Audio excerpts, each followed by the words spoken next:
কেটে গেছে, কত কষ্ট হয়েছে, হাতে পায়ে চোট লাগলে কত কান্দ, কত কষ্ট পেতে, সেই শরীর থেকে বিষ করে দিলে, ভেতরে পুরো সব গলিয়ে দিয়েছে, এমন বিষ দিয়েছে ভিতরে পুরো গলিয়ে দিয়েছে। ওর বাবাকে যখন দেখালো ভেন্টিলেশনে, আপনার লাস্ট আপনার ওয়াইফকে নিয়ে আসে, বলছে আমার ওয়াইফ হার্টের ডোজ পারবে না দেখতে। ওর বাবা দেখছে, नमस्कार, मैं कामरान जोहर। सर, आप देख रहे हैं कि कलकत्ता शहर में ये आरजीकल का जो मामला आया है, इसलिए आया है कि ये जो जिसके साथ ये दुर्व्यवहार हुआ या फिर दुष्कर्म हुआ, खून हुआ, वो एक डॉक्टरनी थी। लेकिन जैसे अभी वकील साहब बता रहे थे कि हमारा यही बस बगल में ही पिलियाघट्टा के पास में, मतलब ये बागमरी एरिया है, यहाँ पर में एक बच्ची का खून हो गया, जैसे ये आरोप लगा रहे हैं। ये भी हमारे पास इसका कोई प्रूफ नहीं है, मैं नहीं कह सकता, लेकिन ये इनके जो वकील है ये बता रहे हैं और एफआईआर में भी है कि उनका मर्डर हो गया है। तो आज 2-3 महीना से इसको टाल मटोल करके मामले को घुमाया जा रहा है, उसका कोई खास रिजल्ट है नहीं। तो बहुत दुखदायक बात है, क्योंकि आज मैं खुद यहाँ आया हूँ विजिट करने के लिए। ये छोटा सा घर आप देख सकते हैं, यहीं वो लड़की रहती थी। ये घर का कंडीशन क्या है वो आप देख सकते हैं। ये पता चला है कि ये जो बच्ची थी, इन्होंने अपनी मर्जी से शादी कर लिया था। बच्ची भी नाबालिग है और लड़का जिसके साथ शादी हुआ था वो भी नाबालिग है। गार्जियन के बिना परमिशन का ये लोगों ने शादी किया था और लड़की अपने ससुराल में ही रहती है। गार्जियनों से उनका क्या कहना है इस बारे में वो थोड़ा सुनते हैं। আপনারা বাংলায় বলুন, অসুবিধা নেই, ঠিক আছে? আপনার নামটা বলুন। আমার নাম পিঙ্কি মন্ডল।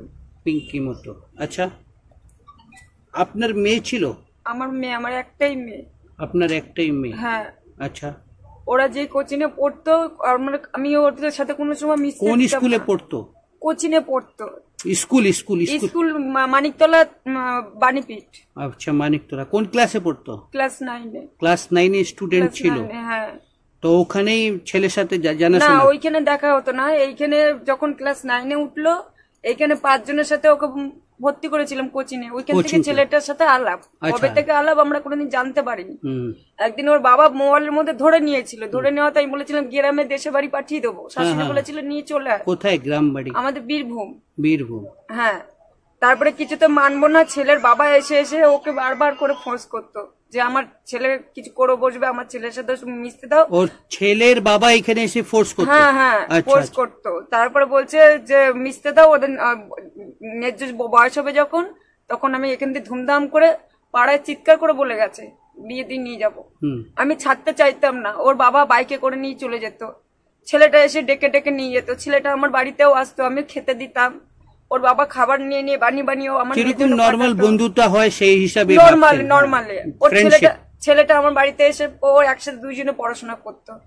আর ওই ওদের বাড়িতেও প্রথম একটা ম্যাডামকে নিয়ে পড়াশোনা করতো। আমি বলতাম কোনো মেয়ে ছেলে নেই বলে ঘরে, তো ওইখানে আর পড়তে হবে না। এবার যদি পড়ার হয়, আমার দোকান ঘর আছে একটা, ওইখানে এসে তোরা দুজনে পড়বি। একা মানুষ আমি ছাড়বো না। ঠিক কথা। এবারে শনিবার দিনকে ও খুব আনন্দ শহরের মধ্যেই ছিল। উঠলো এক, যে মেয়ে বেলা করে ঘুম দিয়ে উঠতো, সেই মেয়ে সকালবেলা উঠে টিভিতে গান শুনছে, মোবাইলে গান শুনছে, সাবান শ্যাম্পু দিয়ে চান টান করেছে। ওর বাবার সাথে বলছে, বাবা বলছে বাজারে যাবি? আমি বললাম না, এত গরম পড়েছে, এখন যেতে হবে না, ঘরেই থাক। মেয়ে আমার এত আনন্দ ছিল বলার মতো না। কেন এত আনন্দ ছিল জানি না। ওর বাবার সাথে বাজারে গেল, গিয়ে ওর বাবা মাছ বাজার করে টোরে দিয়ে কাজে চলে গেছে। কাজে চলে দেওয়ার পর ও 1:20 নাগাদ ওইখান থেকে বেরিয়েছে। তারপর আমি কন্টিনিউ ফোন করে 2বার তুলেছে।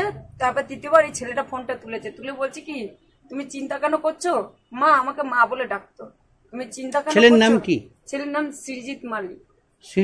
সৃজিত মালি। আচ্ছা। হ্যাঁ। ওর বাবা কি করে? ওর বাবা একটা হোমগার্ড। আচ্ছা, হোমগার্ড। আর বৃহস্পতিবার দিন মানে হোমগার্ড মানে পুলিশে? কলকাতা পুলিশে হোমগার্ড না volunteer police? Kolkata police home guard, Kolkata police home guard. আচ্ছা, এই জন্য ব্যাপারগুলো হয়েছে আরো। হ্যাঁ, এই জন্য আর খবর নিয়েছে। আমার মেয়ে যখন আরজিকলে ছিল, খবর নিয়ে গেছে ওর কাছে। আমি পুলিশ বলছি 2 নম্বর পেশেন্ট ভালো আছে কিনা, তারপর জেনে গেছিল, জেনে নিজেরাই থানায় চলে গেছিল এরা যাওয়ার আগে। আচ্ছা দাদা, আপনি বলুন, আপনি পেশায় কি করেন? আমি পেশায় একটা আইআরসিটি ট্রাভেল এজেন্সির কাজ করি। ট্রাভেল এজেন্সি কাজ করি। আপনার কাছে খবর কি করে আসলো? আমার খবর এসছে সেদিন আমি সকালবেলা উঠলাম মেয়ের সাথে, সকালবেলা মেয়েকে বাজার করে নিয়ে মেয়েকে চলে গেলাম, মেয়েকে ফোন করে মেয়েকে বাজার করে দিয়ে চলে গেলাম। মেয়ের সাথে একটা কল করলাম আমি, যে আমি তখন বাস স্ট্যান্ডে। মা তুই কি করছিস, কোথায়? বলে আমি সিদ্ধের বাড়ি এসেছি। তুই একা গেছিস? বলে না, আমি তো টুনির সাথে এসেছি, একটা বান্ধবী। আমি তুই ওখানে গেছিস কেন? তোকে যখন বাজার করে দিয়ে মা তো ভাত এখন মাছ ভাজা করে দেবে গরম গরম, তো ভাত খেয়ে নে। বলছেন আমি এখনই যাচ্ছি বাবা, এখনই যাচ্ছি। আমি তারপর কাজের পেশার ভিতরে আমি ভিজেছিলাম। তারপরে আমাকে ঠিক বিকেলবেলা 4টে নাগাদ, আমাকে 4:10-15 নাগাদ আমাকে ফোন করলো যে এরকম বলে আপনি কোথায়? আমি তো ডিউটিতে আছি। আমি আপনার মেয়ের অবস্থা খুবই খারাপ, আপনি তাড়াতাড়ি আসুন। আমি তো আর আসতে পারবো না। আমি তখন বললাম যে ঠিক আছে। আমি সাথে সাথে আমি ওনাকে ফোন করলাম, আমার বাপকে ফোন করলাম যে তুমি তাড়াতাড়ি যাও, দেখো কি অবস্থায় আছে। তারপরে গিয়ে দেখলাম যে এ তো কোনো থতমতো খেয়ে গেছে একা মানুষ, এই শরীর। আর মেয়ে তো পাকসাট করছে, মানে অবস্থা, মানে ছেলেটা গলার মধ্যে আঙ্গুল টুকি রেখে দিয়েছিল। এবার পাকসাট করছে, দাঁড়াতে পারে। মেয়ে তো আমার মতো লম্বা চড়া শরীর, একার তারা তো হবে না। তখন উনি গিয়ে দেখছে যে এই অবস্থার ব্যাপারে, তারপর উনি গিয়ে দেখলো জলের বোতল, ডালের বাটি ফাটি, ওই ছেলেটা দাঁড়িয়ে আছে যে আপনার রাজু বলে, সুজিত মালি দাঁড়িয়ে আছে। তারপর এরা কোন রকম বলে হসপিটাল নিয়ে যায়। আমি সাথে সাথে আমি হাওড়া থেকে বাইকে করে আমি গেলাম হসপিটালে। গিয়ে দেখছি আমার মেয়ের অবস্থা একদম শোচনীয়, একদম অবস্থা খারাপ। ডাক্তার তখন বললো যে পেশেন্ট কে নিয়ে এসছে স্যার? এরা বললো যে আমরা হসপিটালে নিয়ে গেছি, আরজিকর হসপিটালে। আরজিকর হসপিটালে ডাক্তার বড় আরজিকর হসপিটালে 25 তারিখে আরজিকর হসপিটাল। কোন 25 মে?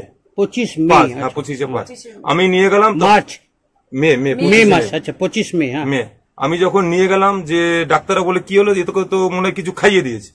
মানে স্যার কি খাওয়াতে? কিছু খাইয়ে দিয়েছে, মানে পেশেন্টকে দেখে বললো, হা করলো, পেশেন্ট দেখছে, কোনো দিচ্ছে না, রেসপন্স দিচ্ছে না। তখন বলে একে কিছু খাই দেওয়া হয়েছে, তাড়াতাড়ি এখন চেষ্টা করতো। ডাক্তার ইঞ্জেকশন দিয়ে বলে না এটা তো কিছু হচ্ছে না, একে এমার্জেন্সি ভর্তি করো। আমাকে তারপরে এমার্জেন্সি, এখনো কাগজে এমার্জেন্সিতে আমাকে সাইন ফাইন করিয়ে ভর্তি করে দিল। ভর্তি করার পরে আমরা নিয়ে গেলাম উপরে। নিয়ে যাওয়ার পরে 3তলা নি 4তলায় নিয়ে গেল। নেওয়ার পরে ওনারা দেখলো, ডাক্তার পরীক্ষা করে বললো যে বিষাক্ত কিছু খাইয়ে দিয়েছে, কোনো রেসপন্স দিচ্ছে না। ডাক্তার মাস্ক লাগিয়ে অনেক চিকিৎসার চেষ্টা করছে, পেট ইঞ্জেকশন দিয়ে কিছু বের করার। তারপরে আপনার পাইপ ঢুকিয়ে দিল, মুখের ভিতরে পাইপ ঢুকিয়ে দিল, কিছু বেরোলো না, খালি রক্ত, অল্প বমি বেরোলো, কিছু রেসপন্স দিচ্ছে না। তখন কি করলো, তারপরে এমার্জেন্সি মানে সিসিউ কি বলে, ডাইরেক্ট উপরে 7তলার উপরে, সেখানে আমার মেয়েকে ভর্তি করানো হলো। সেখানে রাত্রেবেলা আমি ভর্তি করলাম, কোন অন্য নাম্বার দিয়ে ফোন এসছে। আমি মানিকতলা থেকে বলছি আপনার মেয়ে কেমন আছে, কি করছে, দুবার রাত্রেবেলা ফোন আসলো। লাস্ট সকালে যখন ফোন আসে, তখন মোটামুটি ওই 8:30-9টা নাগাদ ফোন আসে। আমি বলি কি, হ্যালো, কি মানিকতলা থানাকে, আপনার মেয়ে কি আছে, এখন কেমন আছে? আমি বলি আমার মেয়ে তো আর নেই। তারপর আর ফোনটা রিসিভ করে ফোন আর করেনি। আমার যে মেয়ে শুনলো যে নেই, দিদিবার ফোন করি আমি, তখন এরা তো কান্নাকাটি করছে হসপিটালে। আমি তুরন্ত থানায় আসছি। থানায় এসে দেখি যে ছেলের বাবা, ছেলে, তার পিসারা দেখছি থানায় হাজির। তাহলে আমি তো বুঝতে পারলাম না, মেয়ে মানিকতলা থানা থেকে ফোন করলো না ফোন করলো, আমাকে জিজ্ঞেস করলো অন্য নম্বর থেকে আপনার মেয়ে কেমন আছে না আছে। থানা থেকে তো থানার লোক তো ওখানে যাবে। একটা যদি মেয়ে এমার্জেন্সি অবস্থায় যদি থাকে, তারা তো পুলিশ আসতে তদন্ত করবে যে মেয়েটাকে কি খাই দিল না খাই দিল। কোনো পুলিশের কোনো যাতায়াত কিচ্ছু নেই। অন্তত আরজিকর পুলিশও আমার মেয়ের কাছে যায়নি, যে এমার্জেন্সিতে নিয়ে গেলাম যে আপনার মেয়ে এমন কি হচ্ছে না, কোনো ইনভেস্টিগেশন কিছু হয়নি। আমাকে যেটা ডাক্তার বললো, যেটা ডাক্তার বলে সেটাই পুলিশের কাজ হয়েছে। পুলিশের আমাদের কাছে যায়নি। না, ওখানে তো পুলিশের কাজ হবে। পুলিশ বলেছে এই ব্যাপার, এইটা ওইটা খালি বলে ফুড পয়জন। এবার লাস্টে যখন আমরা ডাক্তারকে জিজ্ঞেস করলাম, আমি যখন গেলাম এমার্জেন্সিতে, আমার যখন মেয়ে মারা যায়, তারপরে ডাক্তার বলে আমার মেয়ে মারা গেছে আপনার 26 তারিখে। 26 মানে 25 মারা গেছে, 26 তারিখে সকালে। 25 তারিখে ভর্তি হয়েছে, 26 তারিখ সকালেই মারা গেছে। হসপিটালে মারা গেছে।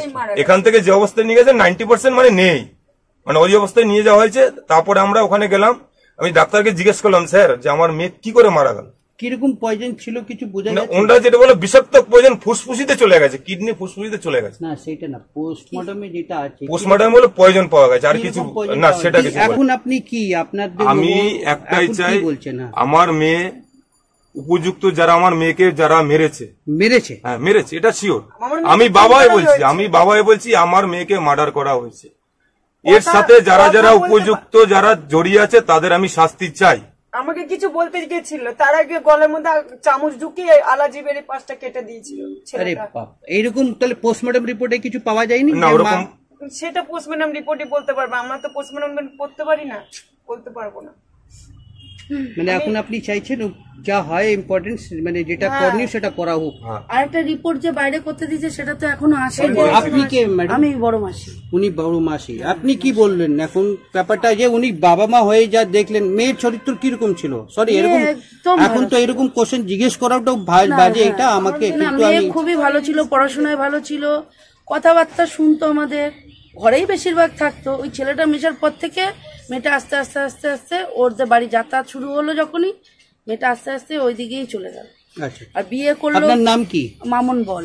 আচ্ছা আচ্ছা, মেয়ের বয়স কত ছিল বললেন? 14 প্লাস 14 প্লাস 9 ক্লাস স্টুডেন্ট। আপনার পুরো নামটা আপনি বলেননি। নাম Ashok Mondal. Ashok Mondal 14 plus 9 class 9 class student. মানে এবারে 10 পরীক্ষা দিত না না 9 এ উঠেছে, এই যে পরীক্ষা 9 এ পরীক্ষা চলছে। কত বয়স ছিল? 14 মানে আপনার মার্চ মাসের 2009 জন্ম। আচ্ছা 17/3/2009। ঠিক। আপনার মেয়ে কোনো ছবি আছে? এই ছবিটা ও ছেলের সাথে ছবি আছে। পুলিশের কি আছে মানে ইনভেস্টিগেশন? পুলিশ আমার পুলিশের উপর কোনো ভরসা নেই। আজকের আপনার 2 মাস 20 দিন হয়ে গেল, এখনো বলছে আমরা তদন্ত করছি ইনভেস্টিগেশন করছি, বলছি আপনাদের ফরেন্সিক রিপোর্টটা এখনো আসেনি। তো 2 মাস ধরে এখনো কি রিপোর্ট? আমার তো মাথা। পুলিশের তদন্ত, একটা মানুষ একটা মেয়ে মারা গেল যার ঘর থেকে, তার বাবা মাকে কি জিজ্ঞেস করে? উল্টো আমাদেরকে ফোন করে জিজ্ঞেস করতে হচ্ছে যে স্যার আপনার কতদূর এগোলো। ছেলের কোনো ছবি আছে ওর সাথে? কোন ছেলেটা? এর সাথে দেখি একটু। এই ছেলেও तो खूब कम बयसी से कहा कि आरजीकर का जो घटना है वो सिर्फ डॉक्टर नहीं थी बोल करके आज इतना उत्पात तुल तलाम हो रहा है। आप देख सकते हैं कि एक माँ बाबा अपनी बेटी की को इंसाफ दिलाने के लिए पिछले 2 महीना से इंतजार कर रही है। फॉरेंसिक रिपोर्ट अभी तक इनके पास नहीं आया, जबकि आरजीकर में पोस्टमार्टम होने के आधा घंटे के साथ साथ आपका पोस्टमार्टम रिपोर्ट आ जाता है। नॉर्मल पोस्टमार्टम रिपोर्ट आने में कम से कम 3 दिन लगता है, लेकिन आधे घंटे के अंदर वो पोस्टमार्टम रिपोर्ट आदमी के पास पहुंच जाता है और साथ ही साथ उसके जो पृथक शरीर है उसको जला भी दिया जाता है। तो ये माँ बाबा को भी क्या इंसाफ मिल पाएगा? इंतजार इसी बात का है। आइए देखते हैं कि आगे की इन्वेस्टिगेशन कैसे चल रही है। इस केस के भी थोड़ा और भी डिटेल जानेंगे, बाकी जानकारी हम आपको देते रहेंगे। इनको भी इंसाफ मिलना चाहिए। वी वांट जस्टिस के साथ। मैं कामरान जोहा, AKP न्यूज दिल्ली के लिए। धन्यवाद।